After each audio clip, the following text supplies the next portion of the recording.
अचानक वहां इतने लोगों को देखकर प्रथा चौंक गई। कौन हो तुम लोग? यहाँ इस औरत को तुम लोगों ने ही क्यों परेशान किया है? इतना सुनते ही वो लोग हंसने लगे। प्रथा ने चौंक कर उस महिला को कुछ पूछना चाहा कि उसने देखा कि वो महिला उसके साथ नहीं खड़ी है, बल्कि उन लोगों के साथ जाकर खड़ी हो गई जो बड़े ही घटिया तरीके से हंस रही थी। जब वो हंसी तब उसे उसके गुटके से लाल हो रखे गंदे दांत दिखे। तब प्रथा समझ गई कि ये भी अपराधी प्रवृत्ति की ही है और इन लोगों से मिली हुई है। उसको हड़बड़ी में यहाँ तक लाना उन सबके प्लान का हिस्सा था जिसमें वो सफल हो गए थे। जाहिर सी बात थी कि हार पहनाकर स्वागत के लिए नहीं, बल्कि प्रथा को नुकसान पहुंचाने के लिए यहाँ तक लाया गया था। प्रथा तुरंत भागने का रास्ता ढूंढने के लिए मुड़ी, परंतु तभी उसके सिर पर एक करारी चोट लगी और कुछ पलों में उसका दिमाग अंधेरे में डूब गया। परीक्षित प्रथा को कब से कॉल कर रहा था, पर उसका कॉल वो उठा नहीं रही थी। उसने उसे डॉक्टर वेंकटेश से मिलने को कहा था, परंतु वो खुद वहां आई नहीं। अब जब वो उसे कॉल कर रहा था तो वो जवाब नहीं दे रही थी, जिससे परीक्षित बहुत ज्यादा खींच रहा था। उसने गुस्से में फोन जोर से सामने वाली दीवार पर मारना चाहा, परंतु फिर उसे ख्याल आया कि प्रथा ने कभी ऐसा नहीं किया। वो एक जिम्मेदार लड़की है और असलियत में तो परीक्षित को उस पर गर्व था। या तो वो किसी काम में लगी होगी या फिर कहीं उलझ गई होगी। प्रथा की आंखें खुली तो उसने खुद को बंधा पाया। उसके सर में बहुत तेज दर्द हो रहा था। शायद किसी ने डंडे पर कपड़ा लपेटकर मारा था ताकि सिर भी ना खुले और चोट भी करारी पड़े। समय का कुछ पता ना था। वो कितनी देर बेहोश रही इसका उसे अंदाजा भी ना था। 5 मिनट लगे उसका सर ठिकाने आने में। उसके बाद उसके दिमाग में सवाल घूमने लगे कि वो कहाँ है और ये लोग कौन हैं। सबसे बड़ी बात ये कि ये लोग चाहते क्या हैं। जगह का अंदाजा उसे छत की तरफ और आसपास देखकर होने लगा था। वो जगह बंद होने की वजह से वहां कुछ अंधेरा था। उसी अंधेरे में उसे छत पर लगे लोहे के बड़े बड़े पाइप्स और उन पाइप्स पर टीन के सेट्स दिखे। आसपास काफी पेटियां व बक्से पड़े थे, मतलब वो उसी गोदाम में थी जहां उस पर हमला हुआ था। अचानक उसने देखा कि वहां रखे बड़े बड़े बक्सों में से कुछ आवाजें आ रही थी, जैसे कोई उसके अंदर हो। धीरे धीरे वो आवाजें बढ़ने लगी। उन आवाजों को सुनकर कई कदमों से मालिक चौकन्ने हो गए थे। ये उन कदमों के तरफ आने की आवाजें से पता चल रहा था कि कुछ जोड़ी कदमों ने उस हॉल नुमा कमरे में प्रवेश किया और उन बक्सों को खोला। प्रथा ने अपनी बंद आंखों की झिर्रियां से देखा तो वो लोग वही थे जिन्होंने उसे घेरा था। उन लोगों ने उन बक्सों में से कई लड़कियों को बारी बारी से निकाला। वो लड़कियां बंधी हुई थी और बेबस और डरी हुई थी। उसको देखकर साफ पता चल रहा था कि उसको बुरी तरह से मारा पीटा भी गया है, यानी वे लोग कोई दरिंदे ही थे।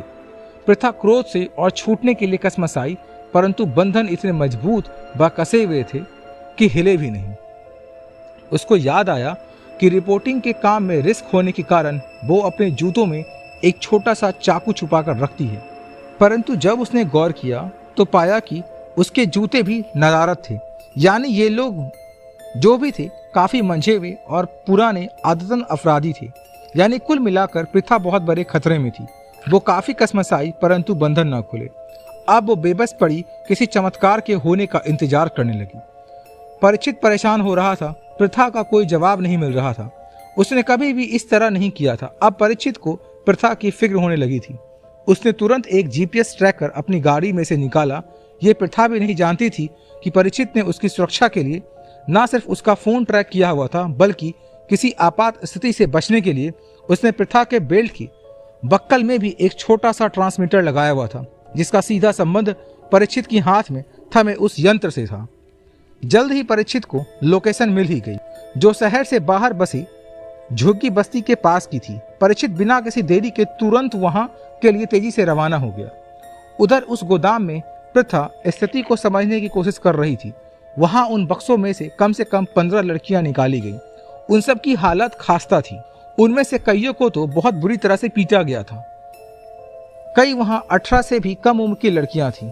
उन गुंडों ने बड़ी ही बेरहमी से उनको बाल पकड़ कर बक्सों में से निकाला और लगभग घसीटते हुए उसको एक तरफ करने लगे। उनमें से कुछ तो बहुत ही घटिया तरीके से उन लड़कियों को घूर भी रहे थे और निहायत ही गंदी हरकतें भी कर रहे थे। तभी उनमें से एक बोला, अरे कालू, अब की बार भी कुछ लड़कियां सप्लाई कर देते हैं और कुछ अपने पास रख लेते हैं। तुम्हारा क्या ख्याल है? धनराज सेठ को क्या पता चलेगा? यार, यहाँ पड़े तो औजार को भी जंग सी लग गई है और हाथ की रेखाएं तक घिस गई है। कालू, जो सच में ही काला ही था और लंबा चौड़ा पहलवान सा लग रहा था, वो बोला, हाँ तो उसमें क्या है, ये रिपोर्टरनी है ना। धनराज सेठ ने खुद कहा है कि इसे आपस में बांट लेना, बस इसकी चीखें रिकॉर्ड कर लेना बाद में उसको सुनाने के लिए। इस रिपोर्टरनी ने बहुत बड़ी गुस्ताखी कर दी थी।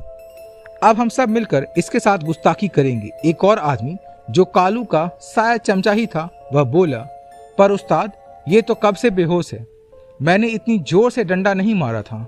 कालू, मुझे पता है तेरे कमर के पट्टे में तेरे भाई ने ट्रांसमीटर लगाया हुआ है, पर वो बात यह है कि कालू ने अब तक सैकड़ों लड़कियों को बेचा है और कम से कम 50 की औकात उनके कपड़ों के साथ उतारी है। तेरा भाई यहाँ तक पहुँचेगा तब तक हम तुझे सबक सिखा ही देंगे। वैसे भी मेरे आदमी गए हैं उसे रास्ते में रोकने। चल अब उठ और अपनी खुली आंखों से देख अपने हस्र को।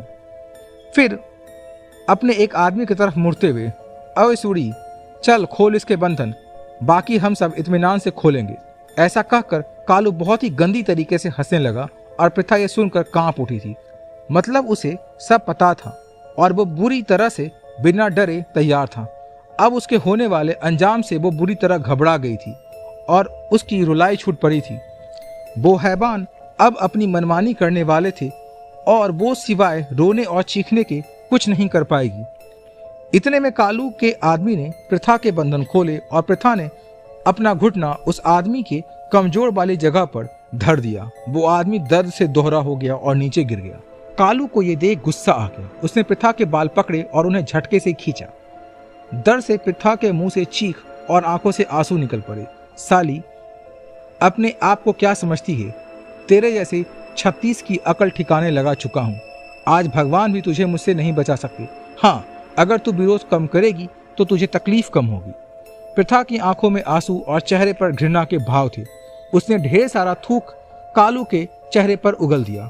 इस अप्रत्याशित घटना से कालू का पारा 7वें आसमान पर पहुंच और उसने हाथ चलाया, जिससे प्रथा के शरीर का जरा सा कपड़ा उसके हाथ में रह गया और प्रथा धक्के से दूसरे आदमी के पास जा पहुंची।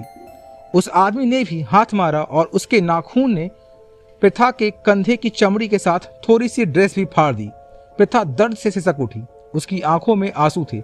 आज तक रिपोर्टिंग के दौरान उससे कितनी भी बेबस औरतों की व्यथा सुनी थी, परंतु आज उसके साथ वही सब हो रहा था तो उसको उसका दर्द समझ में आ रहा था। जब भी किसी दरिंदे जानवर का हाथ उसके किसी अंग पर पड़ता तो उसको खुद के शरीर से ही घृणा होने लगती।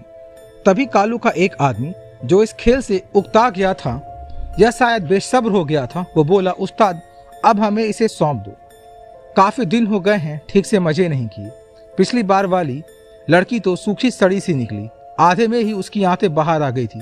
सारा मजा खराब हो गया था, पर यह तो जबरदस्त है। इसे तो कई दिन तक अपने पास रखेंगे। प्रथा कांप गई और वो अपराधी हंस रहे थे।